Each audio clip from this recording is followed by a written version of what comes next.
अस्सलाम वालेकुम। नई वीडियो के लिए चैनल को सब्सक्राइब ज़रूर कीजिए और बेल आइकन के बटन को दबा दीजिए। शुक्रिया।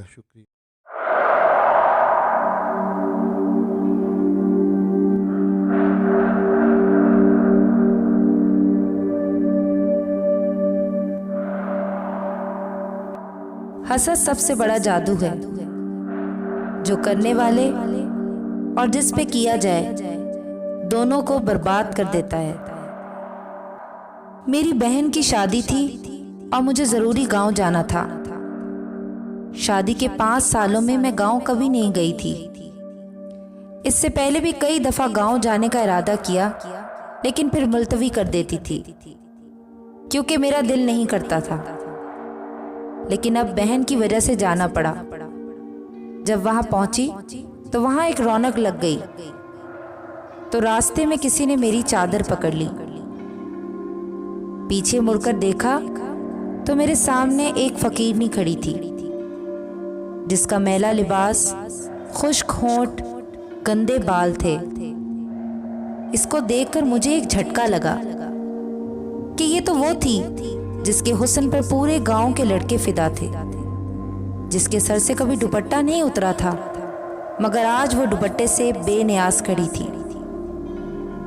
मैं इसे पूरे 5 साल बाद देख रही थी, जिसके बगैर मेरा और मेरा इसके बगैर दिल नहीं लगता था और ना ही वक्त गुजरता था, जिसकी वजह से मेरी बड़ी बहन मुझसे चिढ़ती थी कि मुझे तो लगता है कि मेरी जगह इसने ले ली है, और कहती थी कि तुम मेरी कम और इसकी सगी बहन ज्यादा हो। शैला हमारे घर का एक फर्द थी।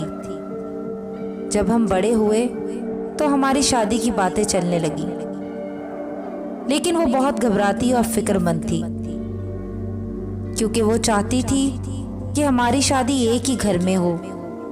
वो शादी करके कहीं मुझसे दूर नहीं जाना चाहती थी।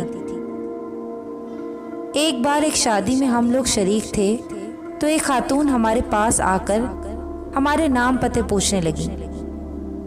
मैंने इस बात को ज्यादा अहमियत नहीं दी, मगर कुछ दिनों बाद वो खातून अपने दोनों बेटों का हमारे लिए रिश्ता लेकर आ गई।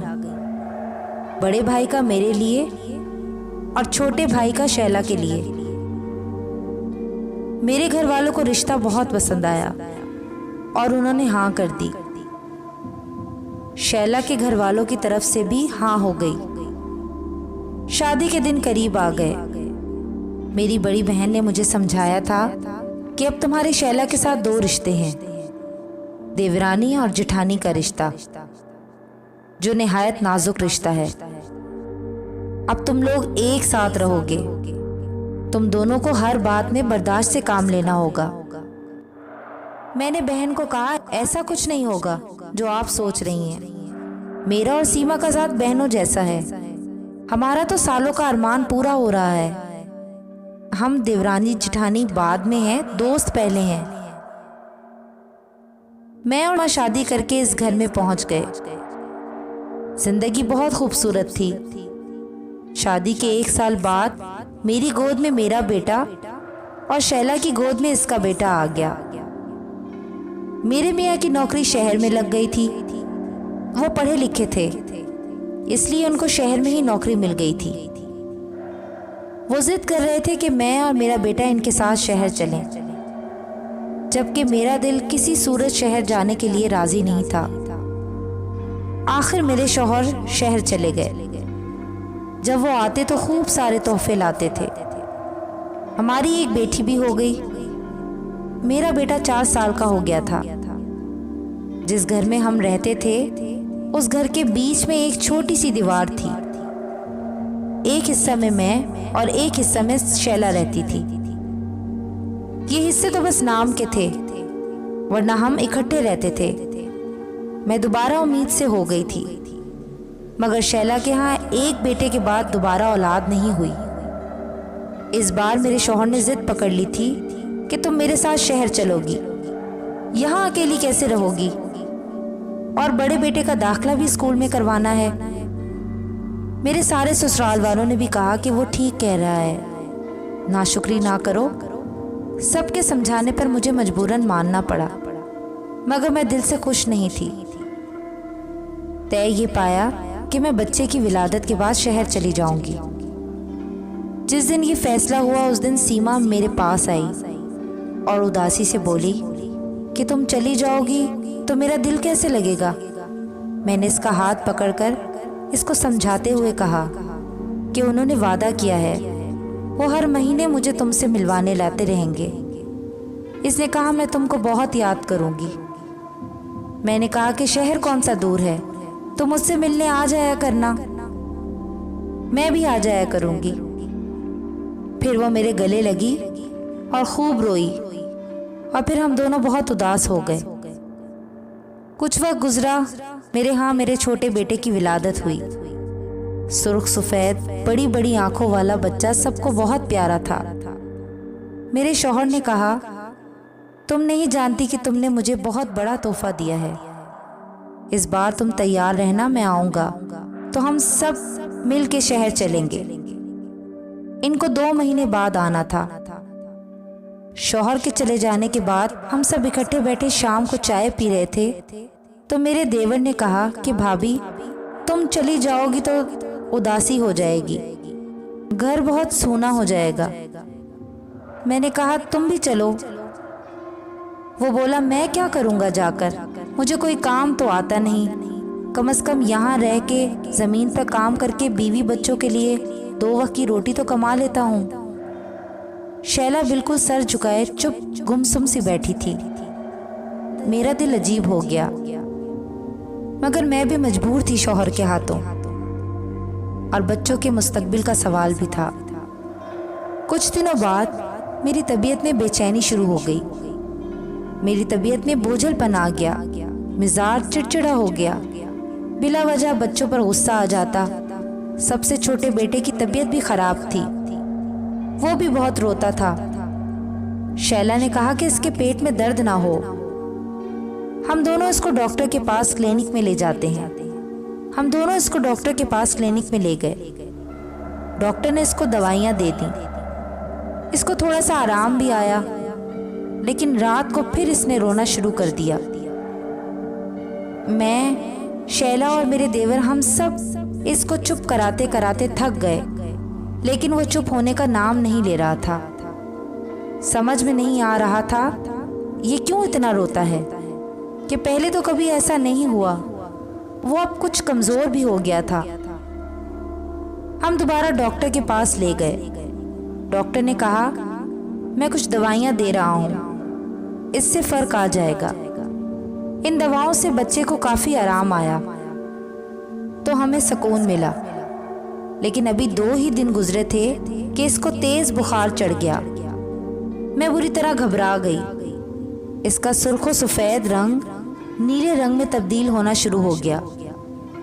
मैं और शैला इसको डॉक्टर के पास लेकर भागे, लेकिन इसको आराम नहीं आया। मैंने परेशान होकर शौहर को फ़ोन कर दिया। वो भी शहर से गांव के लिए रवाना हो गए। उन्होंने कहा कि तुम तैयार रहो, हम इसको शहर ले आएंगे। शहर इसको किसी अच्छे डॉक्टर को दिखाएंगे। मेरा रो रो के बुरा हाल था। मेरा सेहतमंद बच्चा दिनों में सूख गया था। अगली सुबह शौहर ने पहुंच जाना था, मगर जब अगली सुबह वो आए तो मेरा बेटा इस दुनिया से मुंह मोड़कर दूर जा चुका था। फजर के वक्त इसने मेरे हाथों में दम तोड़ दिया था। मैं सकते की हालत में बैठी थी। मेरे शौहर का गम से अलग बुरा हाल था। मेरे ऊपर तो कयामत गुजर गई थी। इसकी मौत के 15-20 दिन तक मैं गम से निढाल बिस्तर पर पड़ी रही। मुझे शौहर बच्चों का कोई होश नहीं था। सब कुछ शैला ने संभाला हुआ था। अभी बेटे का सदमा कम नहीं हुआ था कि मेरी अम्मी भी इस दुनिया से चली गई और मैं बिल्कुल टूट के रह गई। मेरे शौहर को दफ्तर से फ़ोन आया, इनका शहर जाना ज़रूरी था। वो वापस चले गए, जबकि मेरी हालत बिस्तर से उठने वाली नहीं थी। अभी मैं दोनों के गम से निढाल पड़ी हुई थी कि मेरी बेटी सिद्रा को तेज़ बुखार चढ़ गया। इसका बुखार बढ़ता जा रहा था। मैं बदहवास होकर रह गई। मैं एक बेटे को तो खो चुकी थी, अब मुझ में मज़ीद गम उठाने की सकत नहीं थी। शैला मेरे पास बैठी मुझे हौसला दे रही थी। कह रही थी, मैं सब देख रही हूँ, तुम परेशान ना हो, तुम बिल्कुल ठीक हो जाओगी। मैंने कहा, मैं तुम्हारी एहसानमंद हूँ, जिस तरह तुम मेरा और मेरे बच्चों का ख्याल रख रही हो। मैं इतनी कमज़ोर हो चुकी थी कि मुझसे बोला भी नहीं जा रहा था, मगर शैला मेरे और मेरे बच्चों की देखभाल कर रही थी। दिन रात हमारे लिए भाग भाग कर काम करती थी। रात वो हमारे पास रहती, मुझे ज़बरदस्ती खाना खिलाकर, दवाई देकर मेरे बच्चों को सुलाकर ही जाती थी। एक दिन आधी रात को प्यास की शिद्दत से मेरी आँख खुली, मगर मेरी इतनी भी हिम्मत नहीं थी कि मैं बिस्तर से उठ सकूं। मेरे कमरे का दरवाज़ा खुला हुआ था। मेरी नज़र कमरे से बाहर गई, जहां मुझे किसी का साया नजर आया। मेरे कमरे से बाहर सहन नजर आता था। वो साया झुका हुआ मेरे सहन की मिट्टी को खोद रहा था। मैं गुनूदगी और कमजोरी में सब कुछ देख रही थी, और ये सब देखते देखते मैं दोबारा सो गई। सुबह जब मेरी आंख खुली, वक्त पर निगाह पड़ने में धक से रह गई। दोपहर के 3 बजे थे। मैंने सोचा, क्या मैं इतनी देर सोती रही हूं? मैंने अपने बराबर लेटे दोनों अपने बच्चों को देखा, जो बेखबर सो रहे थे। मेरी बेटी सिद्रा को अभी भी बुखार था, इसलिए शैला ने भी मुझे नहीं जगाया। मैं उठने की कोशिश करने लगी कि अचानक करीब से किसी के रोने की आवाज पर घबरा गई। मैंने सोचा, ये तो शैला की आवाज है। मैं दीवार का सहारा लेते आहिस्ता आहिस्ता कदमों से इस तरफ आई। शैला अपने बेटे को गोद में लिए हुए बुरे तरीके से बस रोए ही चली जा रही थी।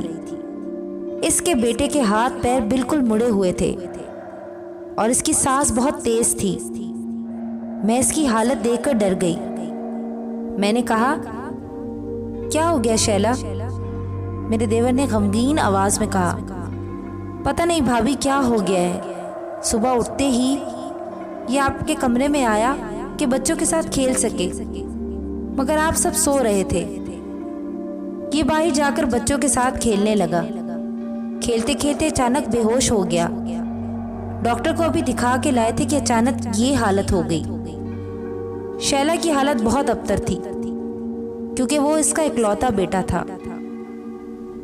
और इसके अपने बेटे में जान बसी हुई थी। मैंने कहा, तुम लोग परेशान ना हो, मैं इनसे बात करती हूँ। मैंने अपने शौहर का नाम लिया। तुम दोनों इसको लेकर शहर निकलो और किसी अच्छे डॉक्टर को दिखाओ। अंदर से मैं भी परेशान हो गई थी। मैं नहीं चाहती थी कि शैला किसी ऐसे कर्ब से गुजरे जिससे मैं गुजरी हूँ। अगली सुबह बस के टिकट हो गए थे। मैं अपनी खराब तबीयत के साथ, दुखते बदन और चकराते सर के साथ अपने बच्चों और शैला को संभाल रही थी, मगर अगली सुबह जाने की नौबत ही ना आई। रात इसके बेटे ने दम तोड़ दिया। मैं वहशत भरी नजरों से शैला को बैन करते देख रही थी और खौफजदा बैठी थी। क्या हमारे बच्चों को किसी की नजर लग गई है? जब इसके बेटे का जनाजा उठा तो शैला गश खाकर गिर पड़ी। मेरे शौहर भी आ चुके थे।